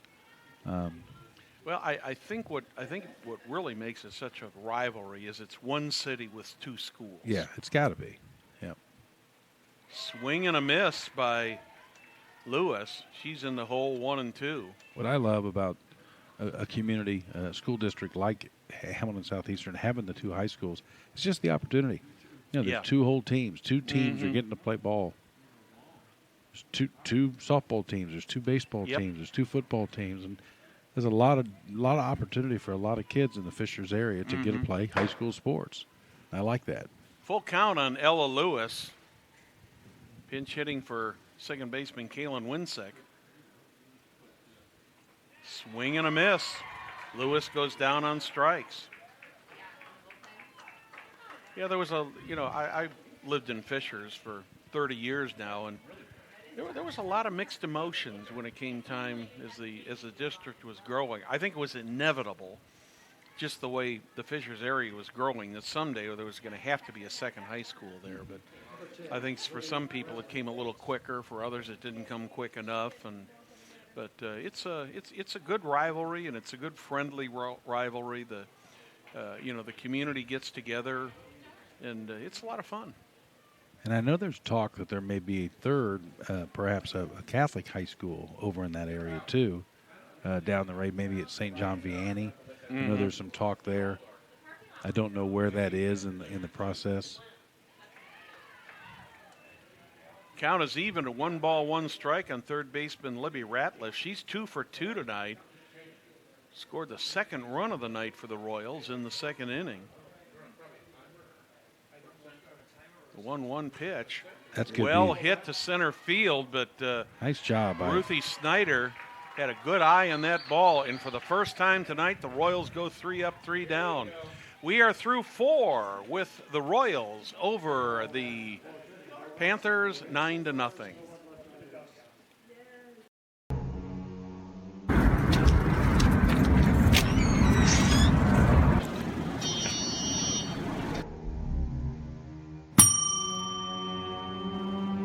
Can I help you? Yeah, I'd like to order a hamburger, fries, salt, maybe a large vanilla shake. Yeah. This is a trophy shop, can't you tell? You got a counter right here. Isn't this where you place the orders? We sell trophies, we sell plaques, we do embroidery. No food. You got carry out? Unlike the internet, everything that you need we have here at the shop. Very unique. You order today, carry out tonight. That's our version of carry out. All right, I'll take one of everything. Well, that may take a little longer. We'll have it for you tomorrow night. You know, Jim, I'll be back tomorrow to pick it all up. We'll wait for you. Don't wait long. We're moving into the top of the 5th inning here. Wouldn't somebody just give Hireman a hamburger? Just give him one. I wish they would. That poor guy, He's doesn't hungry. look like he's losing any weight, though. So what were you saying before I interrupted? I was distracted by the hamburger. Fun at the old ballpark. Here's We're moving Carly into Page. the top of the 5th inning. Carly Page steps in.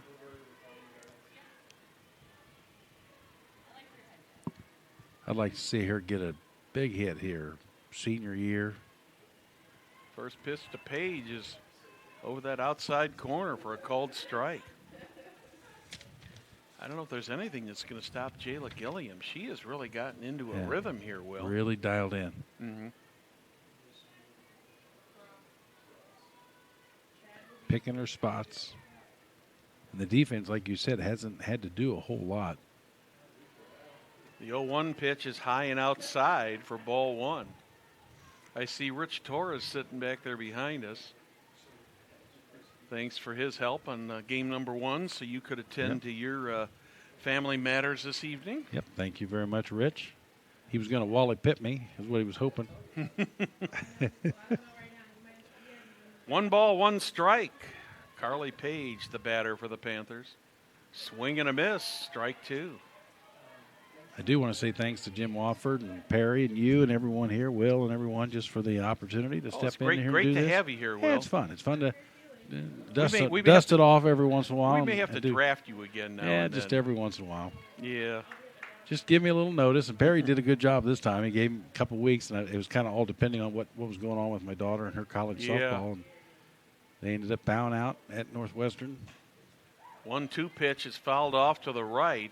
I was hoping I was going to be heading somewhere warm and watching college softball another week. But Well, I was thinking, Will, as much as I've always enjoyed working with you, I was really wishing that you weren't going to be here for that very reason, that Maggie was playing. Yep.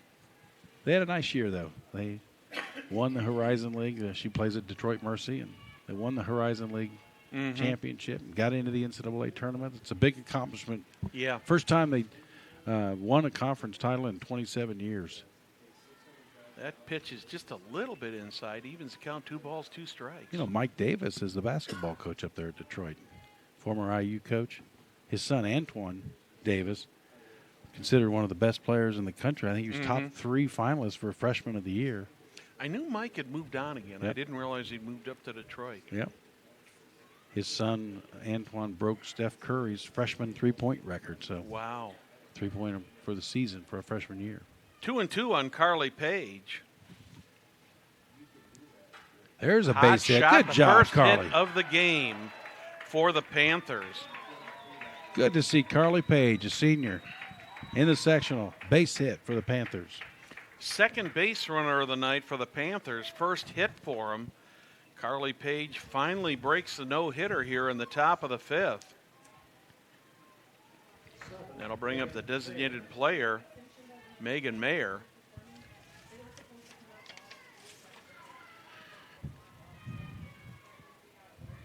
Mayer struck out swinging in the second. That's a strike. Strike call. Gilliam just wasn't paying any attention to Page over there at first base, and whether they would have her taking off here or not at this point might be questionable. But Yeah, I wouldn't think so. it didn't look like she was paying much attention to her.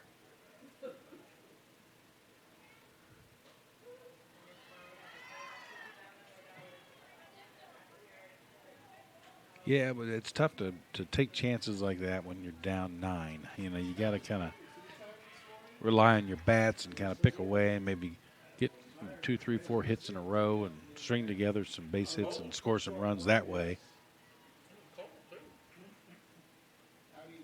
0-2, fouled back. I noticed Reese Massey is now out there at first base, Will. Okay. So they did make that change. Yeah, the change for Emma Chase. Mayer up there 0-2. 1 on, no outs. We are in the top of the 5th inning. Royals ahead of the Panthers 9-0. Royals with 9 runs, 12 hits. Panthers with no runs, 1 hit finally here in the 5th. That's inside. Oh, strike. Strike 3 is called. First out of the inning. Umpire must be, he's a strong left eye. He's got a strong left eye. That's his stronger of the 2 eyes. 10 Ks so far in this game for Jayla Gilliam. And she's faced 14 batters. Coach going out there to say something. I'm just wondering if we may see a change here, too. Yep, he's taking the ball. Yeah, because Well, they're thinking they might have another game tomorrow. yeah, You know. and I think with the no hitter out of the question now. Hamilton Southeastern now pitches number 34, Olivia Boucher. Olivia Boucher is now pitching for Hamilton Southeastern.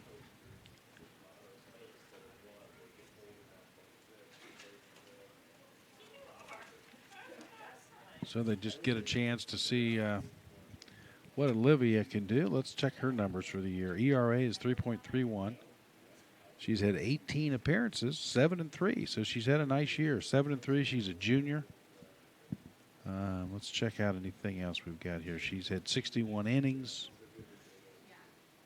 struck out 34, walked just 19. So in 61 innings, that's pretty Busher good work. got a little more playing time this season than she probably would have if Jayla Gilliam had not had the arm injury in the midseason. Busher stepped up and took the majority, a lot of the starts between most of the starts, and Ransom took a couple took a couple innings too, but Busher was the one who was the primary pitcher when Gilliam was down. She was actually out about 4 or 5 games totally, and then was able to come back and start eventually through a little bit of rehab, and then on a pitch count. And then, I mean, she could have finished this game tonight. There's no doubt about that. But I think Dave Cook is saying, let's hold her for tomorrow. First pitch from Busher is a called strike on Deanna Thomas, first baseman. I'm amazed, though, how much these young ladies can pitch and how many innings and how many games in a day. Like sometimes they'll go into these travel tournaments, and the ace pitcher, they might throw 6 games in a day. It's amazing. Now, they're shorter games. They're not 7-inning games most times. They're typically hour and 10 minutes or something like that, time limits. Mm-hmm. I think you're going to see what you'll see from Busher here is you'll see a little bit more of the rising fastball from her. Thomas is in the hole 0-2. That one's high and outside. 1 ball, 2 strikes. Base runner aboard. Carly Page after a nice base hit single for her. She's at first for North Central, and there's 1 out.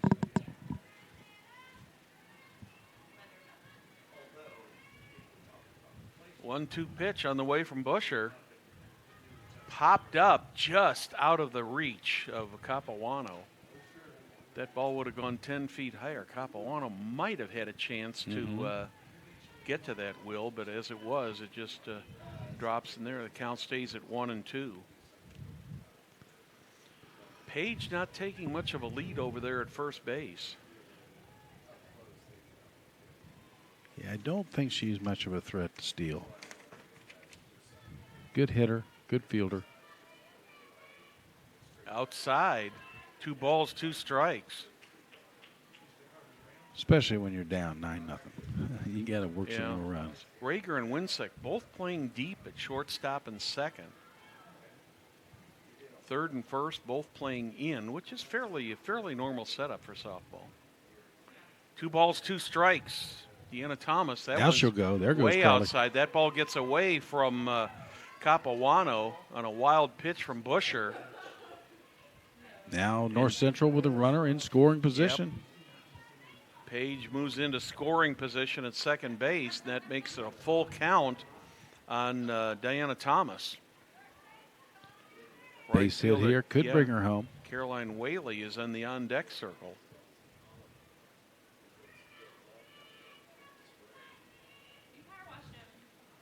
That one's outside and low, ball 4. I thought he was going to call her on that, but I think it was just a little too low. yeah. 2 on, 1 out. We are in the top of the 5th. The Panthers wanting to get something on the board here. Caroline Whaley now with an opportunity with the runners on first and second, just 1 out. The top of the 5th. And you know they want to score a couple here if they can, get what they can. But right now in this situation, if North Central does not get a runner aboard, HSC gets 1 run in the bottom of the 5th, the game would be over. Mm-hmm. So they're trying to avoid that 10-run rule. Of course, they want to win it if they can. Keep us up late again tonight. Foul ball, 0-2. Whaley is in the hole at 0-2.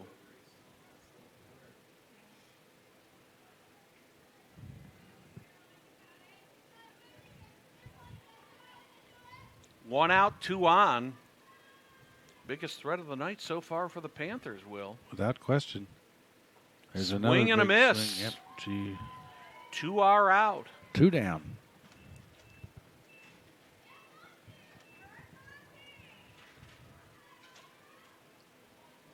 And we have a pinch hitter coming in for the Panthers. That's number 22, Autumn Montague. Pitch hitting for the Panthers, number 22, Autumn Montague. A sophomore. She's a pitcher and a first baseman. Now gets an opportunity in the sectional to take a few swings.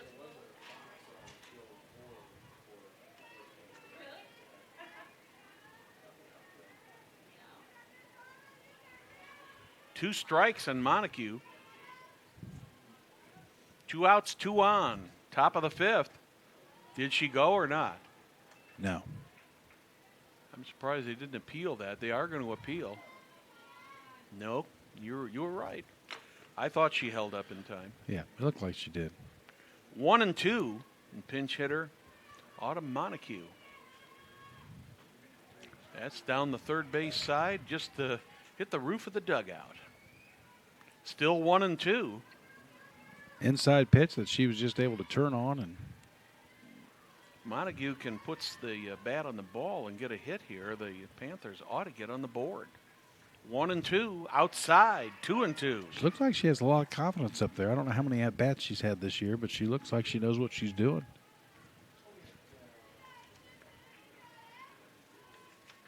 Sophomore, 2-2 count, and she swings and misses. That'll strike her out, and so the threat is ended with no runs across the board for the Panthers. Yes, in the top of the 5th, no runs, no hits, no errors, nobody left. Middle of the 5th, 9-0 in favor of the Royals.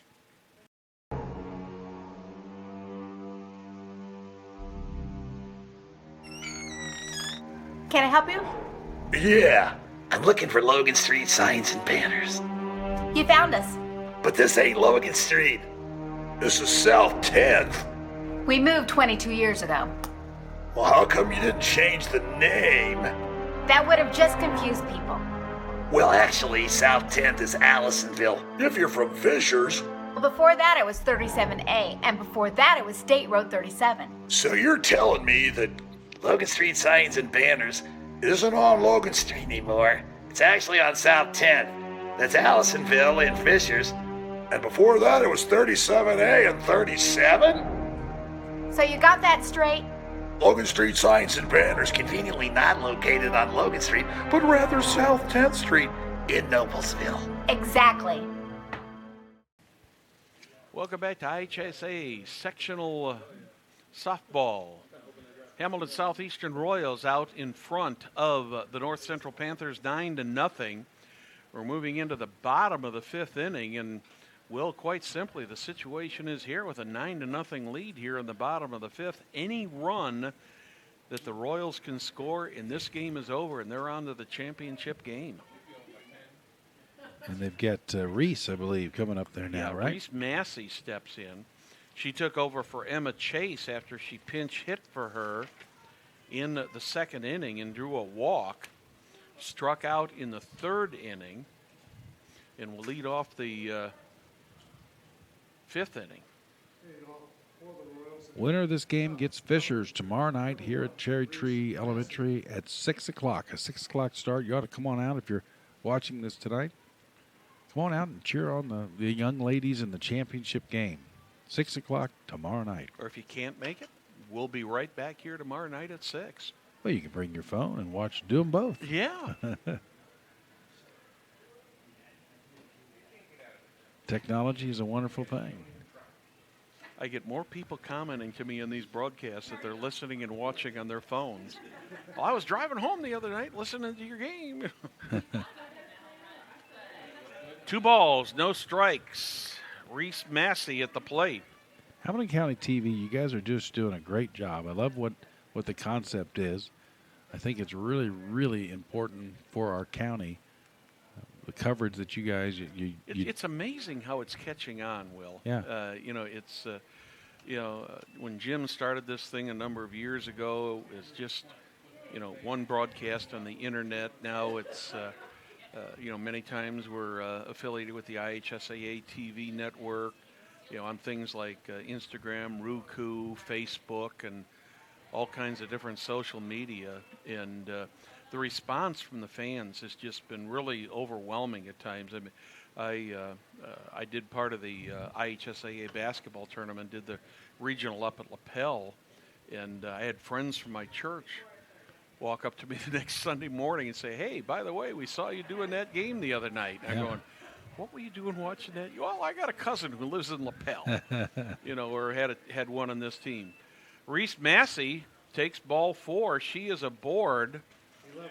She represents the winning and game-ending run at first base as we're back to the top of the order with Abby Taylor. It's not all just sports. Of course, there's the bunt right in front of the. Might get another knot. She's going to be safe. She's going to be safe. Yep. That's the second time Taylor has beat out a close infield play.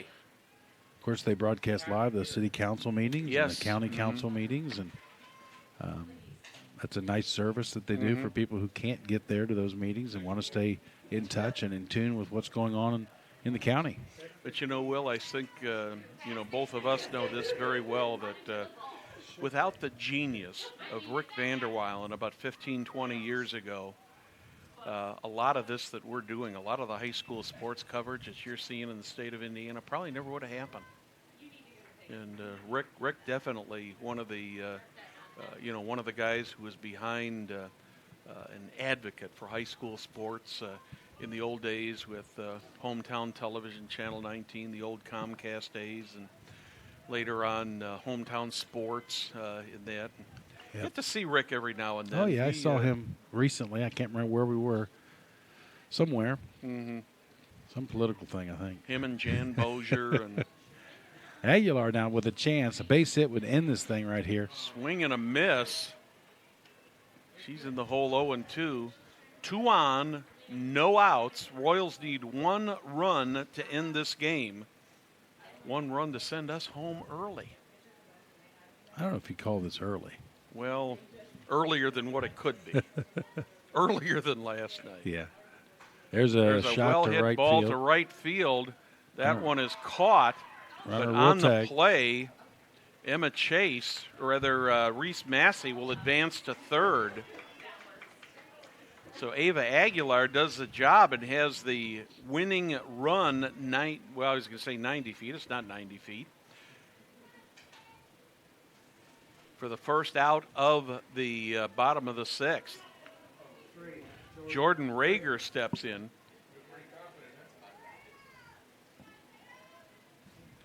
We are in the bottom of the 5th. Another fly ball will do it here with 1 out. A deep fly ball, a hit of any kind, I shouldn't say a hit of any kind. Any ball, a single to the outfield definitely scores. And this is where you wonder, does North Central just walk this batter to get a forced play at the plate? Mm-hmm. If it was 1-0, they might do that. 9-0, they might not. Abby Taylor gets a stolen base, and that's always kind of questionable. Do you call that a stolen base when there was no attempt? No, that's catcher's indifference. Is that what But now I would think if I was North Central, I would put Jordan Rager on and face Nicole Lang with the bases loaded to force at any base. Yeah, I would too. It just 2 you don't balls do and a that. strike. You don't normally do that to stop a 10-run rule. If it was 1-0 and no, you're 0-0 right. or something like that, then definitely would. But this is also the sectional, Will. Yeah, You know, you want to stay alive, get your kids more at bats if you can. That'll end it right there. That will end it right there. Going to be a play. Going to be a play at the plate, but it will not be in time. And the Royals have won the game on the 10-run rule, 10-0. That will finish a fly ball to center field. Nice job again by Ruthie Snyder out there in center field, and she got it home.